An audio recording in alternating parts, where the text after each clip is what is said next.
Howdy there, folks. James, Political Friar, coming at you again. Well, we might have a speaker. I know I'd said that earlier this week, and I thought it was true earlier this week, and now I think it's just about as true as I did earlier this week. Jim Jordan has been nominated as the Speaker designee by the Republican Conference in a secret ballot. He earned 124 votes to 81 against him, which is an increase in 25 votes from the 99 that he got when he was running against Steve Scalise. And that means that he is the person who would normally just march right out to the floor, and then the entire Republican Congress would vote for him to be Speaker if these were normal times. Instead of doing that, Jordan called for another vote of the conference. He asked them, well, guys, which one of you all are going to vote for me when we get onto the floor, and which of you won't support me? And 55 Republicans said that they would not vote for Jim Jordan to become Speaker. Joining with the Democrats, he's nowhere close to becoming Speaker. It was 8 people who torpedoed McCarthy, and that's how narrow that majority is for the Republicans. Now Jim Jordan's got 55 people. Scalise had a similar problem. He had to try to find these recalcitrant Republicans on the right to vote for him. Now we've got some, can I call them responsible Republicans? Maybe that's a little bit too much. We've got some Republicans who will not support Jim Jordan. Probably more than enough to keep him from ever being Speaker, it would seem. And that leaves us again with no Speaker. Oh, boy. We're starting to see this as Groundhog Day. We wake up, we have somebody, and then we don't. What do we do next?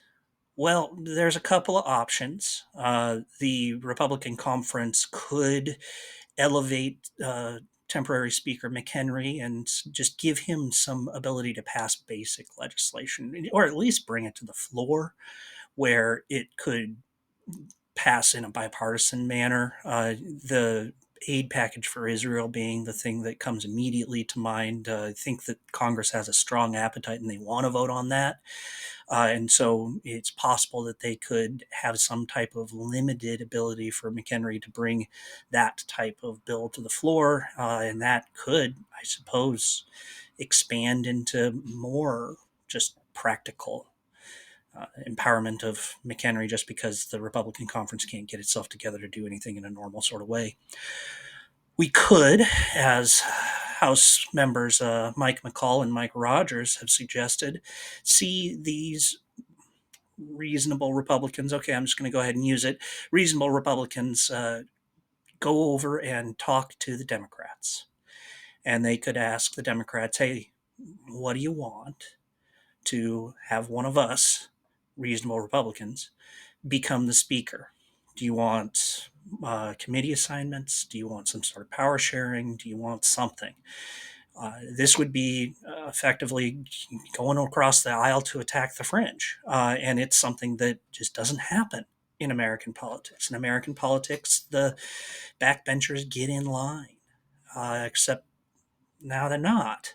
And so this is the type of coalition building that you see more often in a parliamentary system where it's not two monolithic parties having to do a first past the post kind of thing that the Americans do.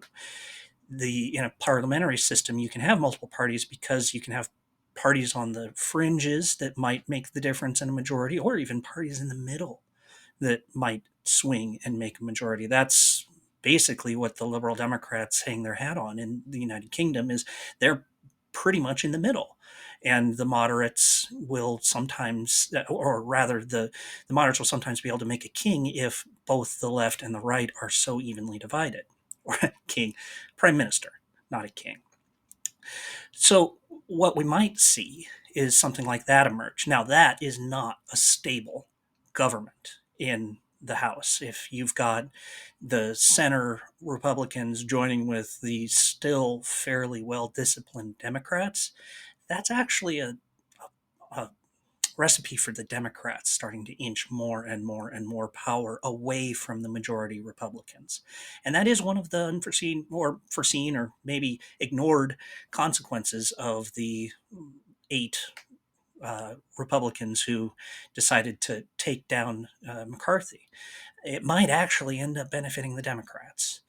The Republican conference can't get any of those 8 folks' priorities through in any way if it can't even get a speaker. But then again, maybe that is not a bug. Maybe that's a feature.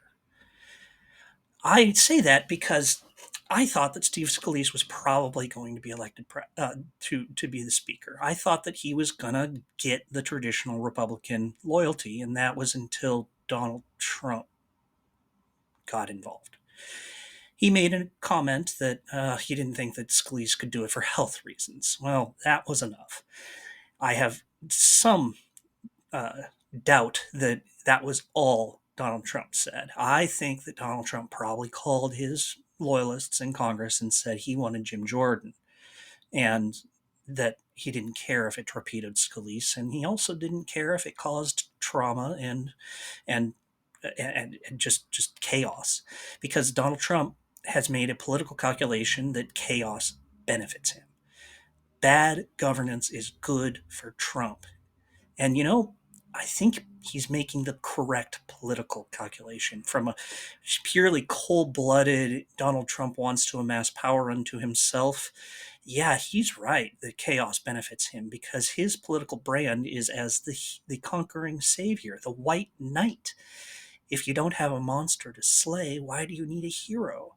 So he creates a monster in the chaotic governance. And he says, listen, this system can't govern itself. You need somebody else. And that somebody is Donald Trump.